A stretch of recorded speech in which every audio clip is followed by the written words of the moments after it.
MP board class 11th वाले सभी students का यहाँ पर रसायन शास्त्र का क्वेश्चन पेपर आ चुका है द्वितीय परीक्षा के लिए। माय डियर फ्रेंड्स, 5 जून का ये पूरा पेपर है और जो बच्चे पास होना चाहते हैं तो ये रसायन शास्त्र का पूरा पेपर याद कर लें। 100% प्यारे विद्यार्थियों, ये पेपर आपकी परीक्षा में आएगा और आपसे ये पूरा पेपर पूछा भी जाएगा। आइए शुरुआत करते हैं हमारे क्वेश्चन से जो आपको परीक्षा में दिए जाएंगे। प्रश्न यहाँ पर आप देखिएगा, आपकी स्क्रीन के सामने वो सारे प्रश्न आ चुके हैं जो परीक्षा में आपसे पूछे जाएंगे। पहला प्रश्न आएगा कि ग्लूकोज का मूलानुपाती सूत्र बताइए। प्यारे विद्यार्थियों, ग्लूकोज का जो मूलानुपाती सूत्र होता है वो CH2O होता है। यहाँ पर आपको CH2O करेक्ट उत्तर के रूप में लिखना है। मुख्य क्वांटम संख्या दर्शाती है, तो कक्ष जो होता है ये मुख्य क्वांटम संख्या को दर्शाता है, तो इसमें आपको कक्ष ध्यान रखना है। CH4 के अणु की आकृति है, तो आकृति कैसी हो जाएगी, समचतुष्क फल की इसकी आकृति होगी, तो यहाँ पर आपको समचतुष्क फल की ध्यान रखना है। मेरे सभी प्यारे भैया बहन जो इस वीडियो को देख रहे हैं, सभी बच्चे चैनल को सब्सक्राइब जरूर कर लीजिएगा। प्यारे विद्यार्थियों, आपके लिए ही प्रयास और मेहनत में लगातार कर रहा हूँ, जिससे कि आपकी हेल्प हो सके, तो आप सभी बच्चों का थोड़ा सा सपोर्ट ज़रूर करें। गलन एंथैल्पी व्यक्त की जाती है, तो गलन एंथैल्पी जो होती है वो H2OS H2OI तो इससे की जाती है, तो यहाँ पर आपको ऑप्शन नंबर ए ध्यान रखना है। स्क्रीनशॉट ले लें, याद कर लें, रट लें इन प्रश्नों को, ठीक है। हेलोजन का आकलन किया जाता है, तो हेलोजन का आकलन जो होता है केरियस विधि के द्वारा किया जाता है। एरोमेटिकता का आधार सूत्र क्या हो जाएगा, तो आधार सूत्र हो जाएगा 4n+2 पाई इलेक्ट्रॉन, तो यहाँ पर आपको ऑप्शन नंबर बी ध्यान रखना है। अगला क्वेश्चन आएगा, ध्यान से आप देखिएगा, ये आपके रिक्त स्थान आएंगे कि रस रत्नाकर के नाम से जाने जाते हैं, तो रस रत्नाकर के नाम से किसे जाना जाता है, नागार्जुन को, तो यहाँ नागार्जुन। सर्वाधिक विद्युत धनात्मक तत्व है, तो कौन सा हो जाएगा, सीजियम, तो यहाँ पर लिखिएगा सीजियम। एल्कोहल में जल की विलेयता बंध के कारण होती है, तो इसमें आपको लिखना है हाइड्रोजन बंध के कारण, ठीक है, हाइड्रोजन बंध के कारण। Zn++S+2E- अभिक्रिया का उदाहरण है, तो ये ऑक्सीकरण अभिक्रिया का उदाहरण होगा। क्या लिखेंगे, ऑक्सीकरण।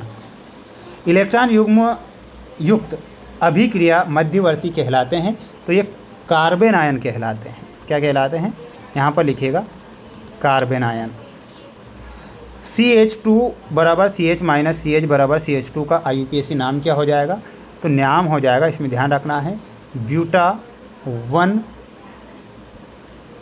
डाइन, ठीक है, तो यहाँ पर आप लिखेंगे डाइन। आप स्क्रीनशॉट ले लीजिए ना, सभी याद भी कर लीजिए, स्क्रीनशॉट लेकर रट लेना है प्रश्नों को, मेरा आपसे बार बार कहना है ना। आवर्त में बाएं से दाएं जाने पर परमाणु का आकार बढ़ता है, तो ये क्या हो जाएगा, असत्य। परम शून्य ताप पर विशुद्ध क्रिस्टल की एंट्रोपी शून्य होगी, ये सत्य लिखना है। N2+3H2 2NH2 में अभिकारक एवं उत्पाद विषमांगी साम्यावस्था में है, तो ये हो जाएगा असत्य। किसी तत्व की ऑक्सीकरण अवस्था में कमी अपचयन कहलाती है, ये सत्य है। यहाँ पर जो अभिक्रिया दी गई है ये फ्रीडेल क्रॉफ्ट एसिटिलीन करण है क्या, तो यहाँ पर 5th असत्य होगा। किसी मिश्रण को उसके घटकों में पृथक करने की विधि क्रोमेटोग्राफी कहलाती है, ये सत्य के रूप में लिखना है। इसका आप एक स्क्रीनशॉट लेंगे और याद करेंगे। मेरे सभी प्यारे भैया बहन चैनल को सब्सक्राइब भी कर लें, आपके लिए ही प्रयास और मेहनत लगातार कर रहा हूं, जिससे कि आप परीक्षा में अच्छे नंबर लाकर पास हो सकें। मीथेन में आपको ऑप्शन नंबर 16 से मिलाना है। ब्रोमीन में 35। बंध की संख्या में आपको ऑप्शन नंबर आबंध कोटि। एंथैल्पी परिवर्तन में आपको ऑप्शन नंबर सही होगा।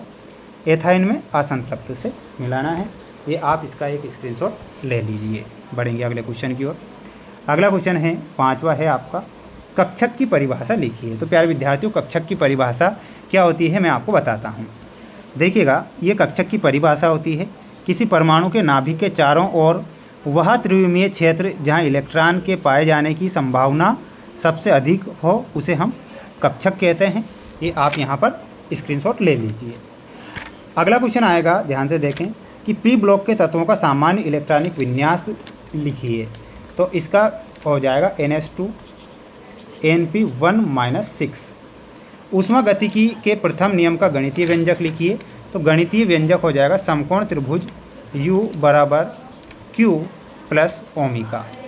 साम्यावस्था के लिए हेनरी का नियम लिखिए, तो हेनरी का नियम हो जाएगा m बराबर Kp। यहाँ पर आपको रासायनिक अभिक्रिया का नाम बताना है, तो नाम हो जाएगा डी कार्बोक्सिलीकरण। क्या हो जाएगा? डी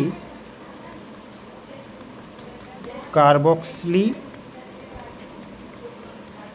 ठीक है, ये आप यहाँ पर लिखेंगे, स्क्रीनशॉट आप इसका ले सकते हैं।